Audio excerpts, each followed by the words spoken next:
ভাবিয়া করিও কাজ, করিয়া ভাবিও না। আবেগের চেয়ে বিবেকবান হওয়া ভালো। আপনাদেরকে আমি অনেক বলেছিলাম যে আপনারা কন্টেন্ট মনিটাইজেশন পেয়েছেন কিন্তু ধরে রাখাটা কঠিন বিষয়।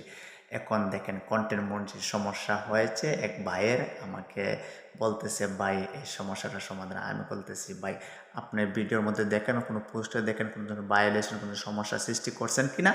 যদি করে থাকেন তাহলে এগুলা কেটে ফেলেন। কোনো ভিডিওতে দেখেন কপিরাইট আসছে কিনা, কোনো সমস্যা আছে কিনা, এগুলা কেটে ফেলেন।" আমি আপনাদের যারা কন্টেন্ট মনিটাইজেশন পেয়েছেন আপনাদের উদ্দেশ্য একটাই কথা বলতেছি, আপনারা এটা ধরে রাখার চেষ্টা করেন। ফেসবুকের নিয়ম আইন কানুন রুলস মেনে কাজ করেন, কমিউনিটি গাইডলাইন্সের বাইরে যাবেন না, নিয়ম কানুন মেনে কাজ করেন। দেখবেন কন্টেন্ট মনিটাইজেশন থেকে আপনি যে বেনিফিট পাওয়ার কথা, ফেসবুক যে আপনাকে ভালো একটা বেনিফিট দিবে, যে একটা ইনকাম করার সোর্স, এটা আপনি এখান থেকে পাবেন এবং এটা ইনকাম করতেও পারবেন, ভালো কিছু করতে পারবেন।